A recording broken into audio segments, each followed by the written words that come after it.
नमस्कार,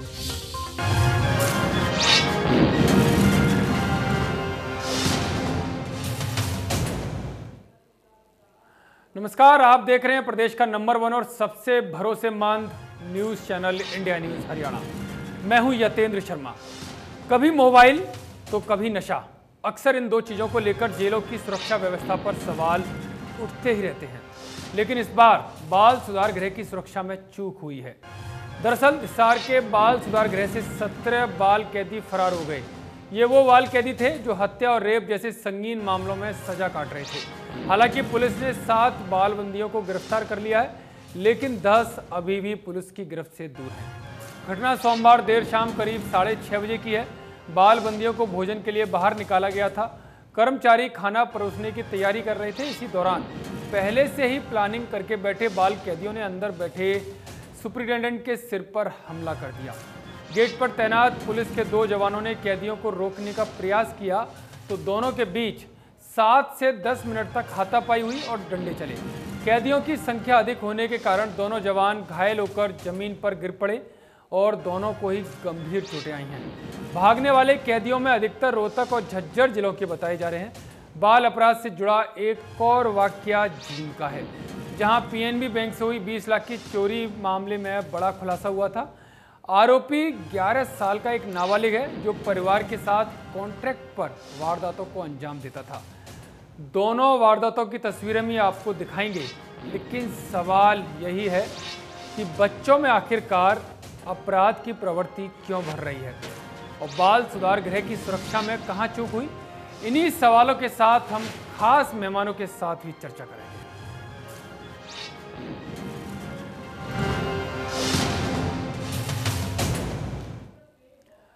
हालांकि पुलिस का दावा है कि फरार हुए 7 बाल कैदियों को गिरफ्तार कर लिया है। उम्मीद है कि जल्दी सभी की गिरफ्तारी हो जाएगी।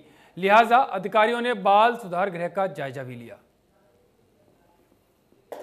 ये 2 तस्वीरें हम आपको दिखा रहे हैं, जिसमें बाल कैदी फरार हुए उसके बाद की तस्वीरें और फिर अधिकारियों ने जो जायजा लिया वो तस्वीरें भी आपको दिखा रहे हैं कि जब ये घटना हुई उसके बाद जो बड़े उच्च अधिकारी थे वो जेल का दौरा करने पहुंचे और उन्होंने वहां की सुरक्षा स्थिति का जायजा लिया। हालांकि तत्परता दिखाते हुए 7 कैदियों को जो बाल अपराधी थे उनको गिरफ्तार भी कर लिया, लेकिन अभी भी 10 बाल अपराधी फरार हैं। 2 तस्वीरें हम आपको आपके टीवी स्क्रीन पर दिखा रहे हैं। ये सभी जो मर्डर और अटेम्प्ट टू मर्डर, रेप या पोक्सो एक्ट के अंदर बंद हैं मोस्टली, और मोस्टली इनमें से 10 लोग जो हैं वो रोहतक डिस्ट्रिक्ट के, 5 झज्जर डिस्ट्रिक्ट के और 2 बच्चे जो हैं वो हिसार के हैं। यहाँ से मिले हैं। तो हिसार में अभी किस तरह की आपकी उनको पकड़ने के लिए नाकाबंदी की गई है? वो तो रात से ही चल रही है और जितना जैसे आपका ये फार्म हाउस है 250 एकड़ का, रात को भी कॉम्बिंग चलती रही और अब भी चल रही है। इसलिए जेल डिपार्टमेंट स्ट्रेंथन कर रहा है। जो इनके जो फोर्स यहाँ पर जो थी ऑलमोस्ट उनको डबल करने की बात चल रही है। स्टूडेंट जेल जो है ये पे हैं और हम भी भारत की जो सुरक्षा है उसके लिए और पुख्ता इंतजाम जाना। और जल्द ही उम्मीद है कि ये सभी के सभी बंदियों को वापस पकड़ लिया जाएगा। जो यहाँ से फरार होने के कारण रहे उसके विषय की जांच के लिए एडीसी श्री अनीश यादव जी और उनके साथ डीएसपी अभिमन्यु जी और डीपीओ WCT अनीता दलाल, इन तीनों की जॉइंट टीम का गठन किया गया है, जो कि इस मामले पे पूरी जांच करके और इसमें जो सुरक्षा प्रबंध है उन्हें और चाक चौबंद रखने के लिए आगे उस पर रिकमेंडेशन दें।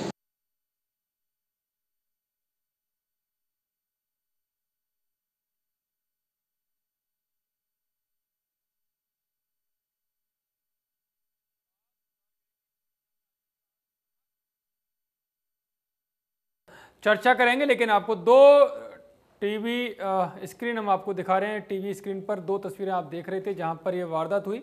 अब जींद में हुई वारदात की तस्वीरें में आपको दिखाते हैं, जहां 11 साल के बच्चे ने 20 लाख की चोरी की। 28 सितंबर को पंजाब नेशनल बैंक में चोरी हुई थी, जिसकी तस्वीरें सीसीटीवी में कैद हैं। चोरी करने वाला 11 साल का बच्चा देश के अलग अलग हिस्सों में कॉन्ट्रैक्ट पर चोरी करता था। बड़ा हैरान कर देने वाला ये खुलासा हुआ है कि जो बच्चा है उसका परिवार है ये कॉन्ट्रैक्ट पर चोरी करते थे। देश के किसी भी हिस्से में जहां से इनकी सुपारी मिलती थी, जहां से इनको कॉन्ट्रैक्ट मिलता था, वहां पर जाकर ये वारदात को अंजाम देते थे। तो ये बड़ी बहस इस पर हम आज करेंगे, चर्चा करेंगे, जिसमें हमारे साथ मेहमान के तौर पर बीजेपी की तरफ से रमणीक मान जी जुड़ेंगे, वहीं कांग्रेस की तरफ से रंजीता मेहता जी हमारे साथ जुड़ेंगी, वहीं इनेलो की तरफ से रजत पंजेटा साहब भी हमारे साथ जुड़ गए। आप तीनों का बहुत बहुत स्वागत है। रमणीक मान जी, पहला सवाल, बाल अपराध चलो एक बार मान लेते हैं कि होते हैं, नहीं रुक पा रहे हैं, लेकिन जो सुधार गृह हैं उनकी सुरक्षा पर तो ध्यान दिया जा सकता है। इतनी बड़ी संख्या में जाना, बाल अपराधियों का भागना, क्या लगता नहीं कि एक बड़ी चूक है? डेफिनेटली। देखिए, जहाँ तक पहले तो आपके माध्यम से थोड़ा सा, आपके चैनल के माध्यम से एक बात मैं कहना चाहता हूँ कि सर्वोच्च न्यायालय द्वारा कुछ निर्देश थे जिसके तहत हम बाल अपराधी या हम इस प्रकार की जो टर्मिनोलॉजी प्रयोग नहीं कर सकते। हाँ, ये रेजिडेंट्स जरूर थे, इनमेट भी नहीं कह सकते हम। ये CCL यानी कि children in conflict with law की टर्मिनोलॉजी है जो अप्रोप्रिएट है यूज करना। और डेफिनेटली जो आप कह रहे हैं कि इसके अंदर कहीं ना किसी की रिस्पॉन्सिबिलिटी फिक्स होनी अनिवार्य है। उसके लिए ACS हैं हमारे झा साहब, उन्होंने एक कमेटी फॉर्म की है ADC की अध्यक्षता में, और इसके अंदर जो लोग इसके अंदर जिनकी कोताही थी उनके खिलाफ प्रशासनिक कार्रवाई भी की जाएगी। और आपका कहना बिल्कुल दुरुस्त है कि यस, इसके अंदर कहीं ना कहीं कमी, सुरक्षा के अंदर चूक रही है, कमी रही है। नहीं तो क्योंकि ये 3 कैटेगरीज में डिवाइडेड होते हैं जो ऐसे सुधार गृहों के अंदर या जो ऐसे रेजिडेंट्स होते हैं। एक तो होते हैं जो पेटी क्राइम्स के लिए होते हैं, एक सीरियस क्राइम्स के लिए होते हैं जिनके अंदर 3 से 7 साल की सजा का प्रावधान है, और एक हीनियस क्राइम होते हैं जिसके अंदर अब 10 साल की सजा का प्रावधान है। तो ये जिस प्रकार से जो ये बच्चे निकले हैं हिसार के सेक्शन होम से, ये वो हैं जो हीनियस क्राइम के अंदर इन्वॉल्व थे। तो निश्चित रूप से एक पुलिस की तरफ से लगा लीजिए आप या प्रशासन की ओर से लगा लीजिए कि जो 7 लोगों को रिकवर करके वापस लेके आए हैं, उनको वापस बाल गृह में भेजा है। तो यस, इसके अंदर कोताही रही है, कमी रही है, इसके अंदर कोई संदेह नहीं है, इसके अंदर कोई डाउट नहीं है। और कमेटी की रिपोर्ट जैसी है, क्या केवल इतना कहने से काम चल जाएगा कि कोताही नहीं हुई? क्योंकि अगर ये चूक हुई है तो चूक कोई एक दिन की घटना से नहीं, पहले काफी समय से योजना चल रही होगी। इसकी भनक क्यों नहीं लगी? अधिकारी जो दौरा करते हैं, क्या वो समय समय पर दौरा कर रहे थे? क्या इंटेलिजेंस इनपुट इस तरह के नहीं आए? अगर नहीं आए तो क्या उन अधिकारियों के खिलाफ कार्रवाई होगी? यतेंद्र जी, थोड़ा सा ना एक्चुअली ठीक है, आपका एक आंकलन करने का नजरिया अपना, इसमें इंटेलिजेंस इनपुट्स वाला ऐसा कोई मामला नहीं होता। और ये जो हिसार का विशेष तौर पर अगर हम बात करें तो हिसार के अंदर एक नई इंटेलिजेंस इनपुट का तो क्यों नहीं मामला होता? मान साहब क्या बात कर रहे हैं? नहीं, मैं ठीक कह रहा हूँ, आप दोबारा थोड़ा सा यतेंद्र भाई मेरा आपसे नहीं, मेरी भी बात होती है। काफी समय से मैं भी ऐसी घटनाओं को कवर करता हूँ। जेलों में क्या अंदर हो रहा है, अगर जेलों के अंदर कुछ है तो उसके इनपुट्स मिलते हैं अधिकारियों को। पहले ना आप समझिए यतेंद्र भाई, ये जेल नहीं है। देखिए, थोड़ा सा आप डिफरेंशिएट कीजिए। मैंने आपके साथ जेल नहीं है, लेकिन बाल अपराधी तो उसके अंदर है। बाल सुधार गृह, मैं जेल की बात ही नहीं कर रहा हूँ, लेकिन बाल सुधार गृह के अंदर बच्चों की मनोवृत्ति क्या है, क्या उनकी काउंसलिंग हो रही थी, वो किस तरह से सोच विचार कर रहे हैं, आप बिल्कुल ठीक, ये भी इनपुट्स होते हैं। हाँ, ये आपने दुरुस्त कहा। देखिए, पहली चीज, बाल अपराधी कहना मेरे ख्याल है कि उचित नहीं होगा, क्योंकि सर्वोच्च न्यायालय इस टर्म से सहमत नहीं है, पहला। दूसरा, आपने कहा कि क्या इनकी असेसमेंट, हाँ, इनकी रेगुलर असेसमेंट मनोचिकित्सक जो है वहाँ पे, उनकी रेगुलर असेसमेंट होती है, होनी भी चाहिए, और काउंसलिंग भी होती है, और हर प्रकार से इनको जिसे कहते हैं कि इन्वॉल्व रखने का प्रयास भी किया जाता है। परंतु मैं ये समझता हूँ कि जहां तक आप ये कहें कि इंटेलिजेंस इनपुट, तो इंटेलिजेंस कोई सूचना तंत्र, ये जेल नहीं है, ये एक बच्चों के लिए बाल सुधार गृह है। उसके अंदर की जो फैसिलिटीज है, जिस प्रकार से उसके अंदर काम होता है, वो एक डिफरेंट एनवायरनमेंट के अंदर होता है, क्योंकि हम नाबालिगों के साथ डील कर रहे हैं। नहीं, डिफरेंट होता है, लेकिन इनपुट्स फिर भी होती है मान साहब। मैं आपको बता दे रहा हूँ, बाल सुधार गृह में भी, क्योंकि बच्चों ने भी जो क्राइम होते हैं ना, क्राइम के आधार पर उनका वर्गीकरण किया जाता है कि किस तरह का क्राइम है, जो आप बात कर रहे थे। रंजीता जी, मान साहब की बात आपने सुनी, इनपुट्स की बात वो मानने को तैयार नहीं है। ठीक है, अपराधी कहना उनको ठीक नहीं है, क्योंकि उनकी उम्र उस दौर में है जहां वो अपराध का शायद मतलब नहीं समझते होंगे, लेकिन जो सुधार गृह हैं, क्या उन पर नजर नहीं रखी जानी चाहिए कि किस तरह से काम हो रहा है? बच्चे अगर सोच रहे हैं, उनकी काउंसलिंग हो रही है, तो किस दिशा में जा रही है? जी रंजीता जी, मैं आऊंगा मान साहब, मैं आऊंगा आपके पास। मेरी बात ये है कि जो बाल जी, हेलो, मैं आऊंगा मान साहब, आपके पास आऊंगा, बिल्कुल आऊंगा, पूरा मौका दूंगा आपको। रंजीता जी, जी जो जहाँ से बच्चे फरार हुए हैं, इसी ग्रह की अगर मैं बात करूँ, 2017 के अंदर सिमिलर घटना आई थी, जब यहाँ से 4 बच्चे फरार हुए थे और आज तक वो बच्चे पकड़े नहीं गए। मैं ये जानना चाहती हूँ कि जब जब अंदर जो आप कोई आर्म लाइसेंस वाला बंदा नहीं रख सकते बिकॉज ये बच्चों का सुधार गृह है, और उसके बाहर पुख्ता जो है वो इंतजाम भी होने चाहिए, पुख्ता पुलिस भी होनी चाहिए, और उनको रोकने के लिए वहाँ पे डर भी होना चाहिए। पिछली बार जब 2017 के अंदर 4 बच्चे भागे थे, तब भी मैं आपको बताना चाहूंगी कि जो कुंडा था वो बाहर से खुला था, और वो तब भी लापरवाही हुई थी जब 4 बच्चे गायब हुए थे। और इस बार भी सिमिलर घटना हुई है, जब भी 17 बच्चे वहां से निकले हैं तो बाहर कुंडी नहीं लगी हुई थी, और वो एक एक करके बाहर निकले, और बाहर कोई ऐसा सुरक्षाकर्मी नहीं था जो उनको नोटिस करता है कि वो वहां से बाहर निकल रहे हैं। इसी वजह से ये हुआ है। मैं एक आपको घटना और भी याद दिलाना चाहूंगी। मधुबन के अंदर इसी तरीके से 24 बच्चे इकट्ठे होकर बाहर गायब हुए थे, उसमें बहुत छोटे बच्चे भी थे, तो सारे स्थानीय विधायक के पास गए थे। उन्होंने शिकायत की थी कि बालगृह में हमारे साथ टॉर्चर होता है, हमारे से वहाँ पे श्रम करवाया जाता है, हमें वहाँ पे खाना सही नहीं मिलता, और वहाँ पे जो अधिकारी है हमारे साथ सही व्यवहार नहीं करते। मैं आपको याद दिलाना चाहूंगी कि इस तरह की शिकायतें होने के बाद ही बच्चे कदमों पे पहुंचते हैं कि वो वहाँ से भागने की कोशिश करती है। ये वहाँ जो आपराधिक प्रवृत्ति है वो आज उसके पीछे भी बहुत बड़ा एक कारण है, उसके पीछे भी हमें स्टडी करनी पड़ेगी कि किस कारणों से ये सब चीजें हो रही हैं।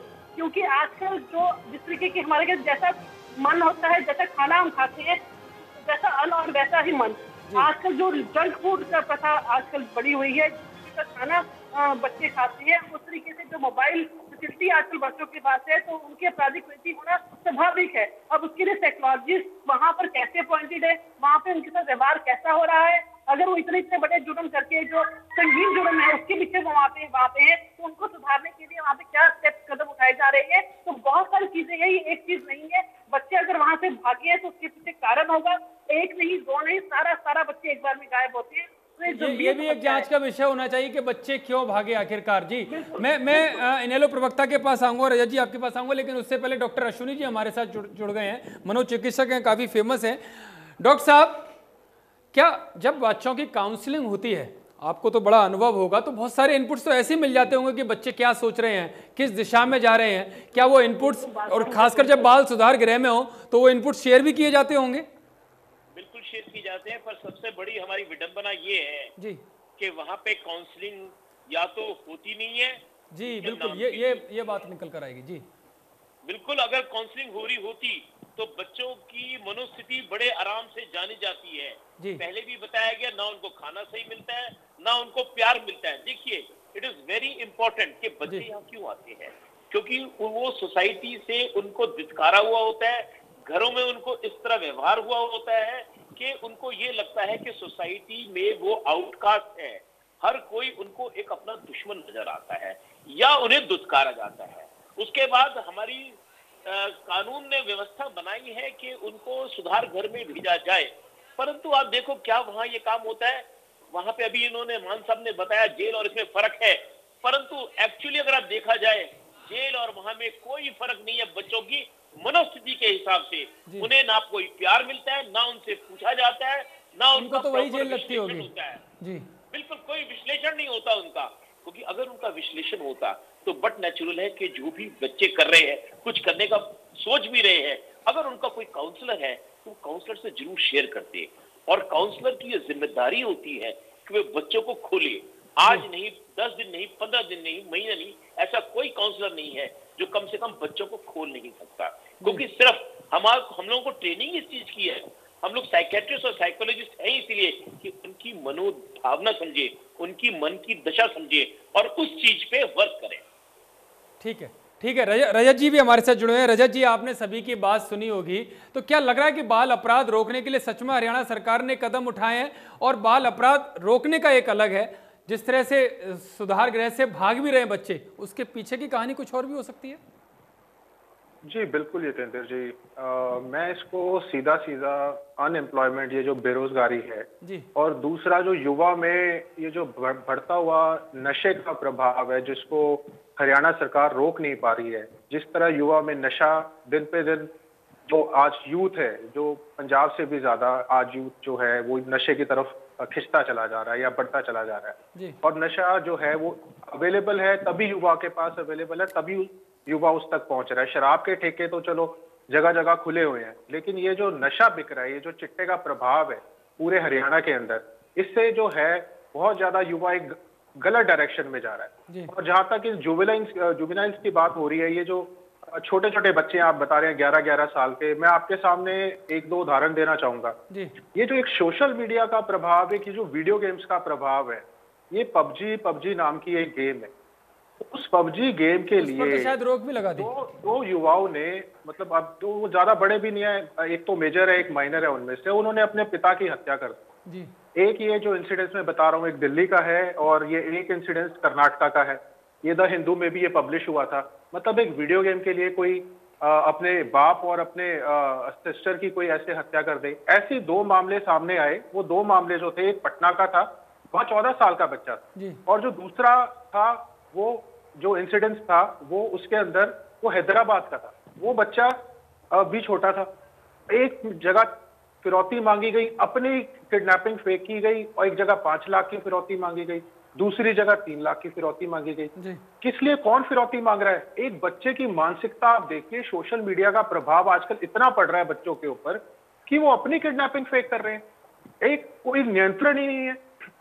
जिस तरह ये सोशल मीडिया चल रहा है, कोई सेंसरशिप नहीं है किसी चीज की। एक गलत दिशा में आज के दिन युवा भटकता जा रहा है। आज आप देख लीजिए, बॉलीवुड का इन्फ्लुएंस देख लीजिए, ये हॉलीवुड का इन्फ्लुएंस देख लीजिए। ये बच्चे देखते हैं, ये गाने सुनते हैं, ये हनी सिंह के वीड पिला दे सजना, ये क्या गाने हैं, 4 बोतल वोदका। ये बच्चों का आजकल दिमाग, ये जो युवा है, इसकी तरफ अट्रैक्ट होता है। जब अट्रैक्ट होता है तो गलत जगह पे। लेकिन रजत जी, अभी जो आंकड़े, मुझे लगता है मार्च में जो बजट सेशन था हरियाणा का, तो गृह मंत्री ने कुछ आंकड़े पेश किए थे कि जो बाल अपराध हैं 2018 की तुलना 2019 से करें तो उनमें बड़ी कमी आई है, 3.5% से शायद ज्यादा आई है। तो यानी कि हरियाणा में सुधार हो रहा है, हरियाणा सरकार सुधार कर रही है अगर आंकड़ों की माने तो। आपको आंकड़े एनसीआरबी, मैं आपको लेटेस्ट आंकड़े, आप मुझसे लेटेस्ट 2 मिनट आप मुझसे लेटेस्ट आंकड़े सुन लीजिए। एनसीआरबी की रिपोर्ट के अकॉर्डिंग 25,892 जो हैं वो थेफ्ट के हैं, 7,733 बर्गलरी के हैं। उसके बाद आप ये लगा लीजिए एनडीपीएस एक्ट के मामले 2,677 हैं। नहीं, ये बाल अपराधों की बात कर रहे हैं, आप किसकी कर रहे हैं? कौन से आंकड़ों की? हरियाणा के बाल अपराधों की बात कर रहे हैं। के खेल में आंकड़ों, ये आपको मैं यही समझाने की कोशिश कर रहा हूं।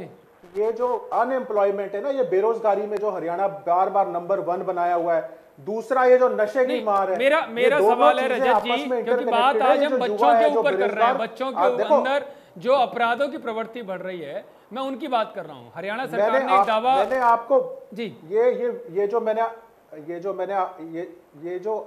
जो बच्चे हैं जी, ये जो मैंने आपको एग्जांपल दिए हैं, ये जो अपनी ही एक बच्चे का दिमाग कहां तक चला गया कि वो अपनी फिरौती फेक कर रहा है। एक बच्चे का दिमाग कहां तक चला गया कि वो अपने पिता की हत्या कर देता है। जो आंकड़े जो आप दे रहे हो हरियाणा के, क्योंकि हरियाणा की बहस है, हरियाणा का चैनल है, तो मुझे लगता है हरियाणा के आंकड़ों पे बात करेंगे। मैं आपको हरियाणा के आंकड़े जी, ये हरियाणा के आंकड़े हैं, ये बाल अपराधों के हैं, बच्चों के द्वारा किए गए हैं। ये हरियाणा के आंकड़े हैं। अगर मैं आपको क्राइम नहीं, मैं बाल अपराधों की बात, टोटल तो 1,13,000 से भी ऊपर है टोटल। हाँ, आपको क्राइम अगेंस्ट वुमेन्स में 14,775 है। जो रेप के मुकदमे, जो रेप के केसेस हैं वो 1,480 हैं। जो गैंग रेप के मामले हैं वो 107 मामले हैं। मैं बच्चों, जो कम उम्र के बच्चे हैं, उनके अपराधों पर आज हम चर्चा कर रहे हैं कि उनमें ये प्रवृत्ति क्यों बढ़ रही है, और क्या हरियाणा में उस प्रवृत्ति पर अंकुश लगा पाई है सरकार? नहीं लगा पाई है तो क्या कारण है, उसे कैसे दूर कर सकते हैं, चर्चा ये हो रही है। हाँ रमणीक जी, अब बताइए। आपने रजत जी की बात सुनी, रंजीता जी की बात सुनी, और अश्विनी जी तो साफ साफ आरोप लगा रहे हैं कि काउंसलिंग नहीं होती है सुधार गृहों में, उसका नतीजा है ये। यतेंद्र भाई, मैं सभी की बात का उत्तर दूंगा। पहले मैं समझता हूं कि रजत भाई के साथ विडंबना ये हुई कि ये तैयारी करके आए इतिहास की, और पर्चा था इनका भूगोल का। अब ये टॉपिक हमारा आज का कुछ और था, और ये कुछ और ही आंकड़े लेके बैठे हैं। कभी दिल्ली की बात करते हैं, कभी कर्नाटका की बात करते हैं। हाँ, एक चीज के अंदर मैं रिलेट कर सकता हूं, जो बात रजत पंजेता जी ने कही है, वो ये है कि पूरे राष्ट्र में अगर देखें या विश्व भर में देखें तो एक प्रवृत्ति जो है क्राइम की ओर या गुनाह की ओर सभी की धीरे धीरे बढ़ती चली जा रही है, जो कि उचित नहीं है, जो कि सही नहीं है। और इसके अंदर एक बहुत बड़ा, देखिए, एक इसके अंदर जैसे हम पहले शब्दावली थी अक्यूज कहना, इनमेट कहना, तो ये बच्चे वास्तव में देखा जाए कि they are a victim of the society. ये जैसा कि अभी अश्विनी जी कह रहे थे, डॉक्टर साहब कह रहे थे कि इन बच्चों को लगता है कि वो एक आइसोलेटेड है, एक्सक्लूडेड है, या वो समाज से कटे हुए हैं किसी प्रकार से। तो they are actually victims of society. और मैं समझ नहीं पाता हूँ कि पंजेटा जी अगर कहते हैं कि जी अनएम्प्लॉयमेंट और रेप कनेक्टेड है आपस में, किस प्रकार से ये उसको जोड़ के देखते हैं, थोड़ा सा कठिन है समझना इस बात को। पर हाँ, ये जरूर है कि जो इस वक्त बाल सुधार गृह है हमारे, या ऑब्जर्वेशन होम्स हैं हमारे, या जो बच्चे हैं जो कॉन्फ्लिक्ट इन लॉ है, चिल्ड्रन CCL है, जो उनके जो ऑब्जर्वेशन है, अगर अश्विनी जी के पास कोई ऐसे वास्तव में अच्छे विचार हैं और उनके पास कुछ तथ्य है, तो अश्विनी जी की सेवाएं भी ली जा सकती हैं इस काम के अंदर। परंतु जो आपने आज बात कही उसके अंदर वाज़ेह तौर पे ये बात ऑन रिकॉर्ड कहना चाहता हूं कि आप सही कह रहे थे अभी थोड़ी देर पहले यशविंदर जी के जुवेनाइल के जो क्राइम है उसके अंदर हरियाणा में गिरावट आई है, कमी आई है। और एक आपने मैं आपको एक बात हरियाणा के विषय में जो कि महत्वपूर्ण है मैं समझता हूँ, वो ये है यतेंद्र भाई के हरियाणा के अंदर जो जुवेनाइल के अंदर जो क्राइम रजिस्टर हो रहे हैं, या जो हमारे पास अभी रेजिडेंट्स हैं विभिन्न ऑब्जर्वेशन होम्स में या CCL के अंदर, या जो 5-6 कैटेगरीज अलग अलग बच्चों के लिए, उसके अंदर मोस्टली जो क्राइम से रिलेटेड बच्चे हैं वो माइग्रेंट्स के हैं या बाहर अन्य प्रदेशों के। ये जो जीन का मामला 11 साल के बच्चे का बताया था आपने, वो भी दरअसल मध्य प्रदेश का है जो बच्चा है, और उसके पेरेंट्स जो है वो पैसे लेके कॉन्ट्रैक्ट के ऊपर उनसे वो काम करवाया करते थे। तो इस प्रकार की चीजें हैं हमारे समाज के अंदर जहां पे माँ बाप खुद बच्चों की अनदेखी करते। देखिए ये ऐसा नहीं है कि जैसे ये कह रहे थे पंजेटा साहब के केवल जो बेरोजगारी से रिलेटेड है, ये जो जुवेनाइल क्राइम्स है ये middle class, upper middle class और अपर क्लास के बच्चों में भी हैं। और जहाँ पे पेरेंट्स के पास अपने लिए बच्चों के लिए समय नहीं है, अपनी पार्टी, अपना कल्चर, अपना सिस्टम अलग चला के रखते हैं, बच्चों को समय नहीं देते, वहां बच्चे कहीं ना कहीं चाहे वो नशा कह लीजिए, जैसा कि हम बॉलीवुड में देख रहे हैं आजकल, उल्टा बॉलीवुड का उदाहरण हमारे सामने है, चाहे बच्चे उनके, चाहे बॉलीवुड के जो नेत्री, अभिनेत्री, अभिनेता, ये लोग सब इसके अंदर संलिप्त है ड्रग यूज में।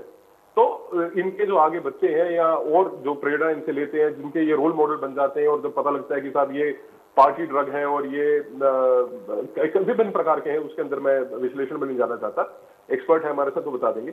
पर मैं समझता हूँ कि हमारा सोसाइटी का, समाज का, जो हमारी एक पहले जॉइंट फैमिलीज का एक रिवाज होता था, तो न्यूक्लियर फैमिलीज में जाना ऐसा नहीं है कि कोई गलत है, पर बच्चों की तरफ उतना ही ध्यान माँ बाप को देना चाहिए, उनको समय देना चाहिए, ध्यान देना चाहिए। इस पर भी हम चर्चा करेंगे। रमणीक जी मुझे एक चीज बताइए, अगर हरियाणा की मैं बात करूं, कितने बाल सलाहकार केंद्र होंगे अभी जहाँ बच्चों की काउंसलिंग की जाती होगी? आपका अच्छा सवाल है। टोटल हरियाणा के अंदर 58 फैसिलिटीज हैं जो 5 या 6 अलग अलग कैटेगरीज में आती है। CCI आता है, चाइल्ड केयर इंस्टीट्यूशन आता है, एक TNCP आता है, चिल्ड्रन इन केयर प्रोटेक्शन आता है, और एक प्लेस ऑफ सेफ्टी आता है, एक स्पेशल होम्स आता है, और एक आता है उन बच्चों के लिए जिसको हम कहते हैं children in conflict with law. तो ये ऐसे 5-6 कैटेगरीज हैं और विभिन्न जिलों के अंदर 58 ऐसी फैसिलिटीज हैं। पर जो इंटीग्रेटेड फैसिलिटीज है वो अभी हमारे पास गुरुग्राम में एक नई फैसिलिटी बन के तैयार हो रही है, और फरीदाबाद की दिसंबर में हैंडओवर हो जाएगी। गुरुग्राम में ये नई फैसिलिटी बन रही है। इससे पहले अंबाला, हिसार, करनाल, सोनीपत, फरीदाबाद के अंदर ऑलरेडी फैसिलिटी विजिट करती हैं। फरीदाबाद की जो नई फैसिलिटी है, जो इंटीग्रेटेड है, जो बड़े स्तर पे है, वो बन रही है। जैसा कि मैंने आपके डिबेट में यतेंद्र भाई आपको पहले बताया कि हिसार वाली फैसिलिटी जो पुरानी है, और उसके अंदर एक नई फैसिलिटी बनके तैयार हो रही है।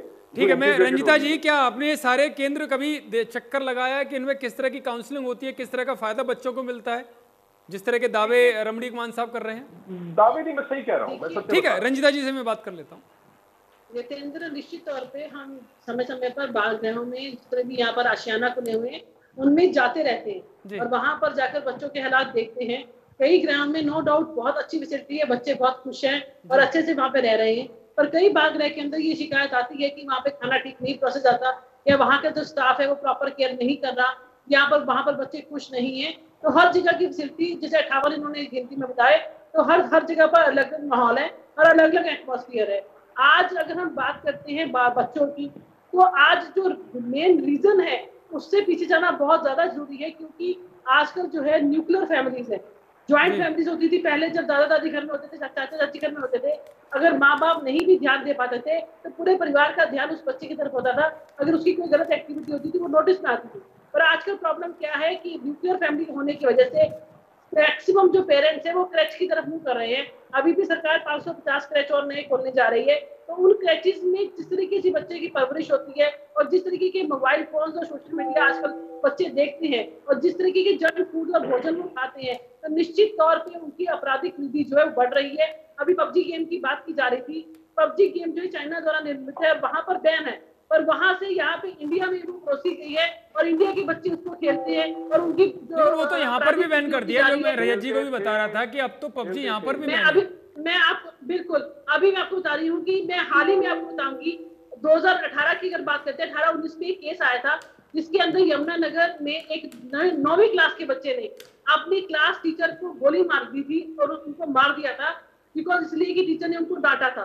तो उस समय पूरा यमुनानगर दहल गया था कि 9 साल का बच्चा अपने घर पे पापा की लाइसेंस बंदूक लाकर अगर ये काम कर सकता है तो किस तरीके की परमिशन अपने बच्चों को दे रहे हैं। अभी हाल ही में 5-6 दिन की पहले की घटना मैं आपको बताती हूँ। कुरुक्षेत्र के अंदर 6ठी क्लास की बच्ची जिसको सिर्फ मोबाइल फोन पेरेंट्स को जिद करी थी, नहीं मिला तो उसने पूरी फिनाइल की शीशी पी ली।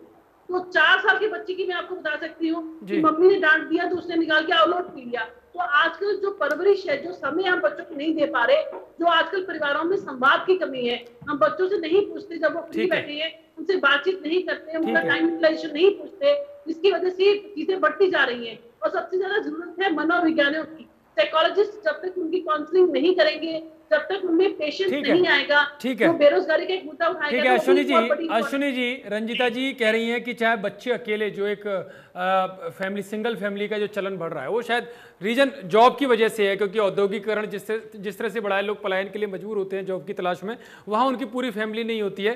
क्या यही एक रीजन है, या जनसंख्या, या बेरोजगारी, या सच में कुछ और भी बात है? देखिए ये भी एक बहुत बड़ा रीजन है जी। क्योंकि माँ बाप आजकल क्या करें, कमा तो दोनों अच्छे रहे हैं, वो चाहते हैं बच्चे को पैसे से जो चाहे वो दे दिया जाए, परंतु प्यार है, अंडरस्टैंडिंग है, आपस में शेयरिंग है, वो टोटल मिस हो रहा है। दूसरा, आपने मोबाइल दे दिया बच्चे को, छोटे से बच्चे को, आजकल 6-6 साल के बच्चे, उनको पता है पोर्न क्या है, उनको पता है सेक्स क्या है, तो एक कुंठा सी मन में भर जाती है। अब आप देखेंगे कि छोटे जुवेनाइल 11 साल के बच्चे, they are trying to do rapes. ये कोई ऐसा नहीं है कि सडनली ये चीज हुई है, ये शुरुआत हुई है। इन्होंने फोन देखे, माँ बाप पेरेंटल कंट्रोल नहीं करते, सिर्फ अपने, अगर माँ बाप को छुट्टी भी मिलती है सैटरडे संडे, वो अपने पार्टी से भी बिजी हो जाते हैं। बच्चों को पैसा दे दिया, जो चीज चाहे वो दे दी और आप कर लीजिए जो करना है। फिर भी आज जो जहाँ पे फैमिलीज में प्यार है, मोहब्बत है, वहां के बच्चे आज भी अच्छे हैं। बच्चों से ज्यादा काउंसलिंग आजकल माँ बाप की चाहिए, क्योंकि मेरे पास भी पेरेंट्स आते हैं कि बच्चा हमारा कहना नहीं मान रहा, छोटा बच्चा 4 साल का, 5 साल का, तो मेरा यही उनसे क्वेश्चन होता है कि आप बच्चे के साथ कितना टाइम स्पेंड कर रहे हैं। नहीं, हमने नैनी दे रखी है, क्या आप समझते हैं कि नैनी या गवर्नेंस या कोई आपकी आया, क्या बच्चे को वो प्यार दे सकती है जो माँ बाप दे सकते हैं? तो जब बच्चे को लगता है अलूपनेस, वो कई बार ऐसे काम करता है कि उसे लगेगा मुझे डांट पड़ेगी, मेरे पेरेंट्स मेरे पास आएंगे मुझे छुड़ाने के लिए, करने के लिए। वो एक तरह की मनोव्यक्ति होती है, सो दैट कि उसे किसी तरह से माँ बाप का अटेंशन चाहिए, और जब उसको वो नहीं मिलता फिर उसकी एक प्रवृत्ति हो जाती है, एक हैबिट हो जाती है, और वो आस्ते आस्ते बढ़ती जाती है। सो आजकल बहुत इंपॉर्टेंट है कि हमें माँ बाप को, उन लोगों को काउंसलिंग करनी बहुत जरूरी है बच्चों से पहले। एंड सेकेंडली, हम आते ही सबसे पहले फोन दे देते हैं बच्चे को। 4 साल का, आप देखते हैं कई वीडियोस आती है कि आपने 1 साल का बच्चा है, वीडियो दिखा रहे हैं, तो और माँ बाप खुश भी बड़े होते हैं कि हमारा बच्चा तो इतनी छोटी सी उम्र में मोबाइल चला रहा है। तो ये चीज ये नहीं समझते कि इलेक्ट्रॉनिक का बच्चे के माइंड पे कितना बुरा असर पड़ता है। और फिर आजकल देखिए सॉफ्ट एडवर्टाइजिंग कितनी हो रही है, बच्चे ये समझते हैं कि जैसे पहाड़ से कोई कूद रहा है और या कोई चीज फटा चोरी करके एकदम उसने पिक्चर्स देख लीजिए हमारी। आजकल ये जितना नेटफ्लिक्स हो गया है, आपके सोनी मतलब जितने भी बाकी हैं, उसमें हर तरह की पिक्चर दिखा रहे हैं, विच शुड बी, ये कर्व करनी चाहिए गवर्नमेंट को कि इंटरनेट पर तो वैसे भी कितनी अश्लीलता भरी रहती है कि कोई भी सामग्री कहीं से भी देख सकते हैं। तो इसमें माँ बाप को कंट्रोल नहीं है कि पेरेंटल कंट्रोल स्कूलों में देखना है कि क्या कंट्रोल हो रहा है। और अभी आप बात करते हैं सुधार गृहों की, देखिए बात क्या है कि अगर आप सुधार गृह की देखेंगे तो वहां भी एक व्यक्ति होता है कितने सारे बच्चों को संभालने के लिए, वो भी कितना कर सकता है जी। तो यहाँ पे इट इज बहुत इंपॉर्टेंट है। गवर्नमेंट तो अच्छा काम कर रही है, परंतु वो भी क्या करे, हम सबको मिलकर के ये करना चाहिए। जैसे अभी उन्होंने रहमान साहब ने कहा, yes I am prepared to offer my services free of cost to the government, because हमारा काम क्या है, मैं एक एनजीओ से हूँ, अलायंस क्लब इंटरनेशनल, उसका मैं पूर्व प्रधान रह चुका इंटरनेशनल। हम लोग यही काम कर रहे हैं।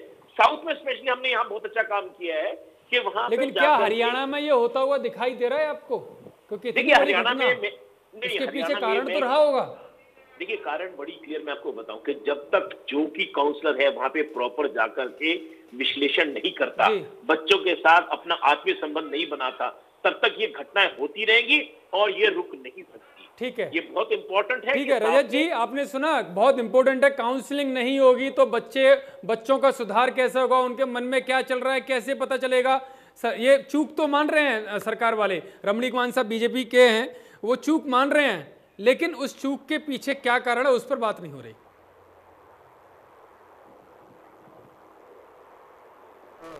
देखिए जी, ये रमनीक जी जो है ये अपनी सरकार की ये ना बार बार वो गिनाने के ऊपर ज़्यादा मुझे लगता है इच्छुक है कि हमने ये किया वो किया, फिर भी लेकिन अगर बच्चे भागते हैं, एक है भागते हैं और वो कोई क्राइम नहीं करते हैं, एक है कि वो बाल घर से वहीं से सीख के और क्राइम करने के नए नए तरीके सीख के और नए क्राइम्स को अंजाम देते हैं।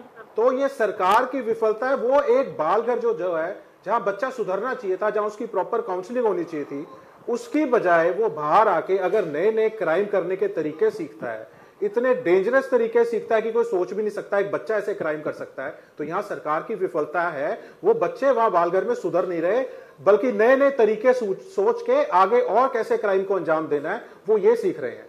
और दूसरी, यहां अभी बालघर की एक बात हो रही थी, मैं आपको एक उदाहरण देता हूं। 21 जून 2020 की यूपी कानपुर की कोई भी भुला नहीं सकता। वह बालघर के अंदर 57 लड़कियां कोविड पॉजिटिव पाई गई थी, जिसमें से 5 लड़कियां प्रेग्नेंट पाई गई थी, 1 लड़की HIV पॉजिटिव पाई गई थी। ऐसा ही बालघर का इंसिडेंस कोई नहीं भूला होगा, रोहतक का भी सारे के सारे जानते हैं। तो आप ये मत सोचिए कि आप अपना पल्ला झाड़ लेंगे यहां कुछ भी भाषण देके और असली में क्राइम होते रहेंगे, जिसपे हम आज बैठ के चर्चा कर रहे हैं। हाँ, अब दूसरी बात में आता हूं, ये जो हमारे मनोवैज्ञानिक जी बोल रहे हैं, हाँ मैं इनकी बात से बिल्कुल सहमत हूं। ये बिल्कुल ठीक कर रहे हैं कि एक ये जो पेरेंटल कंट्रोल है, हमारे बच्चे के जो फ्यूचर को, एक टीचर है और एक पेरेंट है, उन दोनों के हाथ में एक छोटे बच्चे का फ्यूचर है जब वो बड़ा होता है, ग्रो अप करता है। अब ये स्कूल के अंदर आज अगर कोई टीचर एक बच्चे को डांट दे तो उसके माँ बाप उस टीचर को बोलने आ जाते हैं, भाई आपने हमारे बच्चे को क्यों टोका, क्यों बोला। तो वो टीचर का बच्चा नहीं है, वो उतना ध्यान नहीं देगा। सारी रिस्पॉन्सिबिलिटी यहाँ माँ बाप की ही बनती है।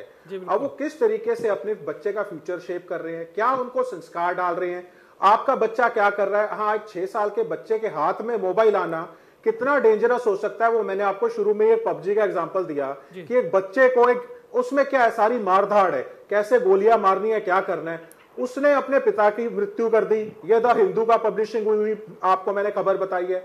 जो भी मैंने आपको ये एग्जाम्पल्स बताए हैं, ये एग्जाम्पल्स हैं। आप ये मत सोचिए कि मैं कहीं भटक गया हूं, नहीं, मैं मुद्दे पे ही बात कर रहा हूं। बच्चे के माइंड पे क्या इन्फ्लुएंस कर रहा है, विद एग्जाम्पल आपको देके बात कर रहा हूं। मैं अपना पूरा होमवर्क करके आया हूं। आप ये देखिए कि ये फिर भी बच्चे आज जिस पे हम चर्चा कर रहे हैं, चर्चा क्यों कर रहे हैं, क्योंकि क्राइम हुआ है, एक बच्चे ने किया है। आप निर्भया मत भूलिए, वहां भी एक बच्चे ही थे। एक रेप होना अलग बात है, किस तरीके से क्या दरिंदगी दिखाई गई। आप हाथरस का कांड मत भूलिए, जिस तरह बच्चों का ये दिमाग क्राइम की तरफ, इतना हीनियस क्राइम्स हैं, ये रेयरेस्ट ऑफ रेयर केसेस में गिने जाते हैं। आप इसकी तरफ ध्यान दीजिए कि बच्चों की मानसिक प्रगति में क्यों देना पड़ेगा। रमणीक मान साहब, आप बार-बार ये मत बताइए कि हमने ये किया, ये क्यों हो रही होती तो इनपुट्स मिल जाते। जो मैं कह रहा हूं, डॉक्टर अश्विनी जी ने भी यही कहा है। ठीक है रजत जी, मैं आऊंगा आपके पास। मान साहब, इसका मतलब काउंसलिंग नहीं हो रही थी वहां प्रॉपर तरीके से। यतेंद्र भाई, ये भी एक बड़ी चूक है। यतेंद्र भाई, मेरा निवेदन ये है कि जिस प्रकार से अभी संजीता जी कह रहे थे, मैं समझता हूँ रजत का कहना बहुत हद तक ठीक भी था और उससे ज्यादा स्टीरियोटिपिकल जार्गन था। फिलहाल मैं आपको जहां तक सरकार का विषय है और जिस प्रकार से सरकार इस चीज को लेकर सेंसिटिव है, मैं आपको कुछ उदाहरण के माध्यम से बताना चाहता हूँ। यतेंद्र भाई, पर एक बात पे आप मान के चलिए कि ड्रग चेक का भी जो है वो कार्रवाई चलती है और एक निरंतर जो प्रिंसिपल मजिस्ट्रेट होते हैं जुवेनाइल जस्टिस बोर्ड के, उनके पास बच्चों की एक रिक्वेस्ट आती है कि कम से कम हमको सिगरेट पीने की इजाजत दे दी जाए। इस प्रकार की उनकी प्रवृत्ति रहती है जब वो सुधार गृह में आते हैं उससे पहले। नंबर 2 के ऊपर इनके लिए विभिन्न स्किल कोर्सेज का जो है काम चलता है, जैसे कि अभी फरीदाबाद के अंदर पेंटिंग का और दूसरा आर्ट क्राफ्ट का और ऑनलाइन कंपटीशन हो, चाहे वो योगा के पतंजलि के द्वारा सर्टिफाइड कोर्सेज हो, उसका काम हो, या जो बच्चे CCI यानी कि अब एक शब्द दोबारा से हम कह देते हैं और कह देते हैं, वो प्रयोग करना ठीक नहीं है।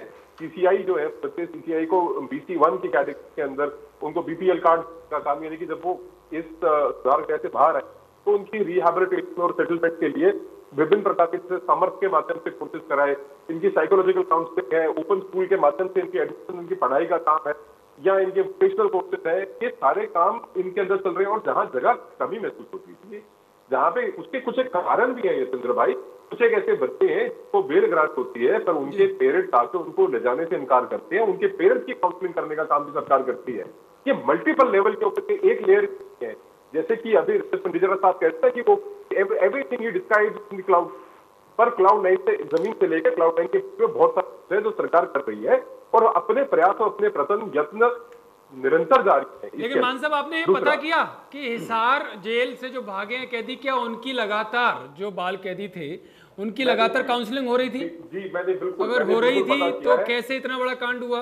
देखिए मैंने बिल्कुल पता किया है और इस विषय पे मेरी बड़ी विस्तृत चर्चा हुई है आने से पहले कि अगर साइकोलॉजिकल काउंसलिंग हो रही थी, और आपको ध्यान होगा जिस बात को लेकर आपने मेरे से कहा भी कि इंटेलिजेंस इनपुट, हाँ इनपुट्स होना अनिवार्य है, इनपुट्स होना अनिवार्य है। इंटेलिजेंस इनपुट्स बाल गृह के अंदर, जुवेनाइल होम्स के अंदर इंटेलिजेंस जैसा वो इनपुट्स नहीं, अगर वो जघन्य अपराधों में बंद हैं, रेप जैसे, हत्या जैसे में, तो वहां पर भी होता है, एक वहां पर नजर रखी जाती है, वहाँ कैदियों की तरह बर्ताव नहीं किया जाता, लेकिन नजर जरूर रखी जाती है। यतेंद्र भाई थोड़ा सा ना, मैं फिर दोबारा मैं वही बात आपको दोहराऊंगा और आप उसको, आपका एक देखने का नजरिया है, पर इनकी जो कंसिडरेशन होती है, जो जुवेनाइल होते हैं किसी भी क्राइम के अंदर, जैसे वो 11 साल का बच्चा था जिसके पेरेंट्स से फिरौती लेके उस बच्चे से वो बैंक के अंदर लूट की वारदात को अंजाम दिलवाए, इनको they are called victims of society, इनको सोसाइटी का विक्टिम कहा जाता है, इनको अक्यूज नहीं माना जाता। पर जो जघन्य अपराध, मैंने आपको बताया कि 3 कैटेगरी में इसको माना जाता है, पेटी, सीरियस एंड हीनियस। तो ये जो 17 बच्चे थे जिनकी हम बात कर रहे हैं, नहीं वही मैं कह रहा हूँ ना, आप केवल एक इंटेलिजेंस शब्द को पकड़कर जो आपत्ति कर रहे हो, इंटेलिजेंस का मतलब कोई दो देशों के बीच में कोई हो रहा हो इंटेलिजेंस, वैसी इंटेलिजेंस नहीं। यहाँ बाल सुधार गृह में इंटेलिजेंस इनपुट का मतलब है कि अंदर की सूचना है, वो क्या सोच रहे हैं, क्या उनकी काउंसलिंग हो रही है, वो किस दिशा में जा रहे हैं, क्या प्लानिंग है, प्लानिंग एक दिन में तो बनी नहीं होगी। यतेंद्र भाई मेरा आपसे निवेदन है, please don't get too touchy about it, I am not touchy about it. मैं तो एक जो एक लीगल फ्रेमवर्क के अंदर जो एक डिस्क्रिप्शन है ना, मैं वो डिफाइन कर रहा था आपको। मैं आपके, please don't gate टची about it, उसको फील मत कीजिए। ठीक है, आप मैं फील नहीं कर रहा, फील आप कर रहे हैं, उसका मैं आपको बता रहा हूँ। मेरा कहना केवल इतना है कि इस विषय में आपने मेरे से जो प्रश्न पूछा उसका सीधा उत्तर देता हूँ। मेरा निवेदन है, मेरे को उत्तर पे आने दीजिए। बात यह है आपका, क्या आप बारे में पता है, हाँ विस्तृत चर्चा हुई, इससे बहुत लंबी बात हुई विषय को लेके, और इन बच्चों की निरंतर काउंसलिंग चल रही थी, ऐसा नहीं है कि इनकी काउंसलिंग नहीं चल रही थी। और जहां पे अश्विनी जी ने कहा इस विषय में कि अगर आउटसाइड हेल्प की आवश्यकता है तो आउटसाइड हेल्प भी ली जाएगी, परंतु मैं ये समझता हूँ कि ये it was more of a failure on the part से कि अभी प्रिलिमिनरी आप समझे कि अभी it will not correct to. ठीक है रंजिता जी, क्या काउंसलिंग चल रही थी, उसके बावजूद भी इतनी बड़ी प्लानिंग उन बच्चों ने कर ली, वो पता नहीं चल पाया? ठीक है मानसर, मैं आऊंगा, समय सबको देना है, समय सबको देना है। जी रंजिता जी, 10 सेकंड भाई, मैं ये कह रहा हूँ कि जहाँ तक ठीक है, मैं मान साहब आऊंगा आपके पास, मान साहब पूरा समय आपको दे रहा हूँ मैं, ठीक है रंजिता जी बोलिए। Then on the counselling side, counselling के ज्यादा ये यहाँ पे सिक्योरिटी का लैप्स था। मेरी बारी है, मुझे बोलने दीजिए। जी यतेंद्र जी, मैं निश्चित तौर पर मानती हूँ कि अगर वहाँ पर वाकई काउंसलिंग हो रही होती तो इतनी बड़ी घटना को अंजाम नहीं दिया जाता, और वहाँ पे कहीं ना कहीं इंटेलिजेंस इस बात का जजमेंट कर लेती कि बच्चे इस तरीके की प्लानिंग कर रहे हैं, क्योंकि एक तो नहीं 17 बच्चे भागे हैं, और 2017 के अंदर सिमिलर घटना जिस स्थान में हो चुकी हो, वहाँ पर तो और भी ज्यादा अलर्ट और भी ज्यादा साइकोलॉजिकल काउंसलिंग की जरूरत है। वहाँ पे चेक किया जाए कि ये बार-बार क्यों हो रहा है। पहले 4 बच्चे भागे थे, इस बार 17 बच्चे भागे हैं, तो क्या वहाँ पर उनको सही ट्रीटमेंट नहीं मिल रहा, क्या उनको सही खाना नहीं मिल रहा, क्या उनकी काउंसलिंग सही नहीं हो रही, किस तरीके की मनोवृत्ति उनकी वहाँ पर बढ़ रही है, जिसकी इतनी बड़ी प्लानिंग करके 3 पुलिसकर्मियों को घायल करके वहां से भागी है। ये बहुत गंभीर बात काफी हिम्मत का भी काम है उन बच्चों का कि पुलिसकर्मियों पर, सुप्रीडेंट पर हमला करना। और मैं ये मानती हूँ कि जो मैंने आपको पहली घटना बताई थी मधुबन की, जहाँ पर 24 बच्चे गायब हुए थे, वहां पर 24 के 24 बच्चों ने जाकर यही शिकायत की थी कि हमारे साथ ट्रीटमेंट ठीक नहीं हो रहा, हमें खाना ठीक नहीं मिल रहा, हमारे से काम करवाया जाता है जिससे हमारी पढ़ाई इफेक्ट हो रही है। तो ये सब चीजें बहुत गंभीर हैं। अगर बाल सुधार गृह के अंदर ही उनको सुधार करने की बजाय उनको टॉर्चर किया जा रहा है, उनको प्यार नहीं मिल रहा, उनको वहाँ पे अच्छा व्यवहार नहीं मिल रहा, तो ये बहुत गंभीर बात है। इसलिए हम और जो है थोड़ी देर पहले पंजेटा साहब कह रहे थे कि ये यहाँ पे ट्रेनिंग मिलती है बाल सुधार गृह में बच्चों को और हीनियस क्राइम करने की ट्रेनिंग मिलती है। ये आंकड़े आप लोग कहाँ से लेके आते हो? कहाँ से लेके आते हो? टॉर्चर, ट्रेनिंग, क्रिमिनल यूनिवर्सिटी, क्या बोल रहे हैं आप लोग? रमनीक मान जी आपके जोर बोलने से, अरे आप नहीं अरे चर्चा किसके ऊपर कर रहे हैं? रमनीक जी चर्चा किस पे कर रहे हैं? Don't raise your voice first of all. Ramneek ji keep your pitch low. Don't interrupt in between. Ramneek ji please don't interrupt in between. Let's not talk over each other. मैं उत्तर देता हूँ रंजीता जी, मैं उत्तर देता हूँ। पंजेटा जी जरा एक मिनट शांत रहिए, मैं उत्तर देता हूं प्लीज, मेरा निवेदन है, मेरे को 10 सेकंड दीजिए, मैं उत्तर देता हूं। पहली बात तो अपन ये समझने का प्रयास करें पॉलिटिकल डिफरेंसेस अपार्ट, पर आप ये केवल ये कहने के लिए कह दें कि जी ये यूनिवर्सिटी बन गया अपराध की, आप कहते हैं वहां पे टॉर्चर होता है, मतलब have some sense, let's be sane. अच्छा मान साहब एक चीज बताइए, मैंने आपकी सुन ली। मान साहब ये बताइए 7 बच्चे जो वापस पकड़े गए हैं, वापस लाए गए हैं जो 7 बच्चे, क्या उनसे बातचीत हुई? आखिरकार क्यों भागे? यतेंद्र आप एक minute, Yatendra please listen to this, please listen to this. अभी थोड़ी देर पहले डॉक्टर साहब कह रहे थे कि वहां पे प्यार नहीं मिलता, ये बात रंजीता जी ने भी रिपीट कर दी, रजत जी ने भी रिपीट कर दी। मैं पूछना चाहता हूं उन बच्चों को घर पे प्यार मिलता था क्या? The ones who blinded in the life of crime, जिन्होंने अपराध किया, घर पे प्यार नहीं मिलता था मान साहब, तभी तो अपराधी बने, तभी तो उन्होंने अपराध किया। आप लोग जो बात समझ रहे हैं, लेकिन ये नहीं कि सुधार में भी प्यार ना मिले। जो what you are इस कमी की वजह से रंजीता जी अगर if we talk over each other, we will not be able to conduct a happy। ठीक है, मैं डॉक्टर साहब से बात कर लेता हूं। मैं आप सबकी बात सुन ली, डॉक्टर अश्विनी जी भी हमारे साथ जुड़े हुए हैं, उनकी भी ठीक है मान साहब, ठीक है, ये राजनीतिक मतभेद तो बने रहेंगे, मैं बात करके गंभीर मुद्दा है इस पर, ठीक है, मैं अश्विनी जी से बात कर लेता हूँ। ठीक है मान साहब थोड़ी शांति, आप बताइए ना। अब डॉक्टर अश्विनी जी से बात कर लेने दीजिए। 7 बच्चों को मिल के आए क्या? ठीक है, आप 7 बच्चों को मिल के आए क्या? कब गए आप? आज गए थे बार? आप कितने बजे बच्चे आए वापस? वो नहीं आप अपन तो आज की बात कर रहे हैं ना। आपने ये बोला रंजीता जी, मैं आपको बताता हूँ, मैं बताता हूँ मेरा दृष्टिकोण क्या है। मेरा दृष्टिकोण यतेंद्र ये है कि मैं अपने आप को उन बच्चों की माँ बाप की जगह पर रख के देखता हूँ। बिल्कुल ये दृष्टिकोण होना चाहिए मान साहब, लेकिन इस तरह से चर्चा नहीं हो पाएगी। मान साहब आपके दृष्टिकोण का सम्मान कर रहा हूँ, रंजीता जी आप भी सम्मान करिए, क्योंकि बड़ा गंभीर मुद्दा है, बच्चों के भविष्य से जुड़ा हुआ है, पूरा हरियाणा इस शो को देख रहा है।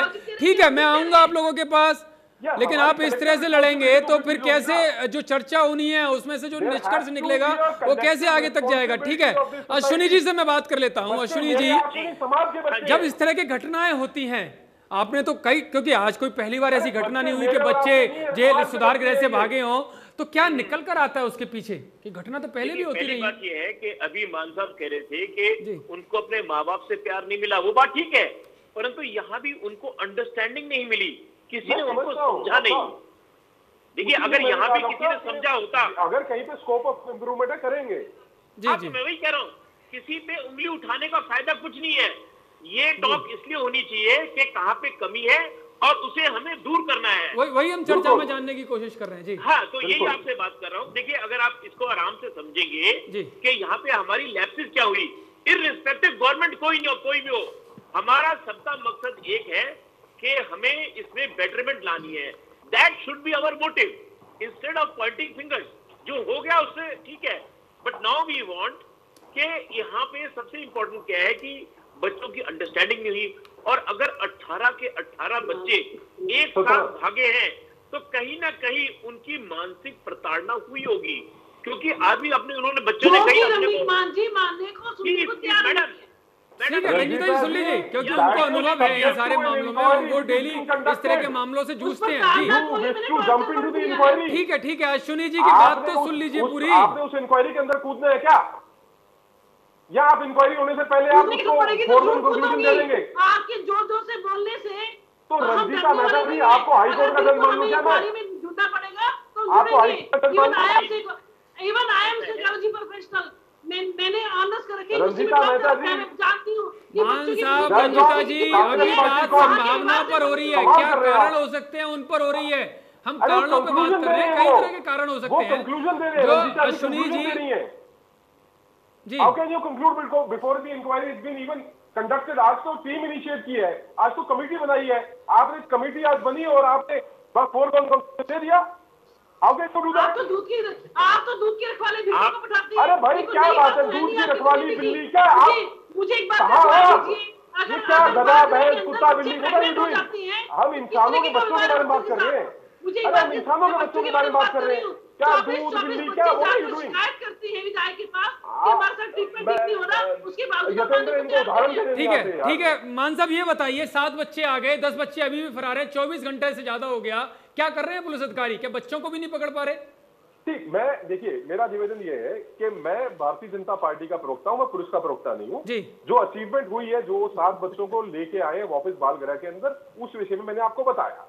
और जो अन्य बच्चे तो ठीक है ना, फिर संभावित कारणों पर चर्चा हो रही है, फिर आप इतने गर्म क्यों हो रहे हैं? पूरी बात हो जाने दीजिए उन लोगों की, जब आप पुलिस के प्रवक्ता नहीं है तो वो भी कारणों पर चर्चा हो रही है ना, उनके सामने इस तरह के केस आते होंगे, तो वो संभावनाएं जो पहले की घटी है, मैं उन पर बात कर रहा हूँ, वो भी शायद उनको समझाने की कोशिश कर रहे हैं। हो सकता है रीजन यहाँ पर कुछ और हो, उसकी जांच होगी तब पता चल जाएगा, लेकिन ज्यादातर कारण क्या होते हैं, ज्यादातर संभावनाएं क्या होती हैं, हम उस पर बात कर रहे हैं।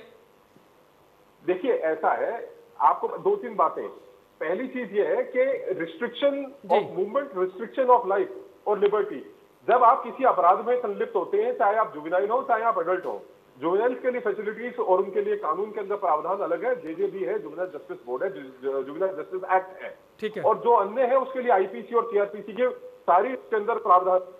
पर किसी भी इंसान को अगर आप एक जगह तक सीमित रखेंगे तो उसके अंदर एक प्रवृत्ति बनती है, और ये जो केस है, केस एक्ट है, इंस्टेंस है, ये पहली नजर पर है कि कहीं ना कहीं सिक्योरिटी के अंदर लैप्स रहा है, ना कि जिस प्रकार के फोरग्राउंड कंक्लूजन दे रहे हैं कि उनको टॉर्चर कर दिया। तो क्या उन अधिकारियों के खिलाफ कार्रवाई होगी जिनका इस मामले में चूक होगी साबित? डेफिनेटली यातेंद्र जी, ठीक है, आप बिल्कुल, मैं आपकी बात ठीक है, और वाज़ेह तौर पर बताना चाहता हूँ कि जो इस इंक्वायरी की इसकी कंक्लूजन निकल के आएगी, उसके आधार पर जो लोग इसके अंदर पाए जाएंगे, डिलीटेड पाए जाएंगे, उनके खिलाफ निश्चित रूप से कार्रवाई की जाएगी। ठीक है, आप सभी लोग हमारे साथ जुड़े। मान साहब का कहना है कि जो भी इस इंक्वायरी में जिसकी भी लापरवाही सामने आएगी, जो भी दोषी होगा उसके खिलाफ कार्रवाई होगी, लेकिन सच्चाई यही है कि जो बाल अपराध हैं वो आधुनिक समय की सबसे गंभीर समस्याओं में से एक है, क्योंकि कहीं ना कहीं बचपन बर्बाद होता है, कहीं ना कहीं देश का भविष्य बर्बाद होता है, और उसके पीछे कई कारण हैं। उन कारणों को लेकर जो काउंसलिंग होनी चाहिए वो सही दिशा में हो, वो समय समय पर हो, ये भी वक्त की ज़रूरत है, और कहीं ना कहीं उसमें लापरवाही होती है, जिसके कारण समाज को इस तरह की समस्याओं से जूझना पड़ता है। फिलहाल बड़ी बहस में इतना ही।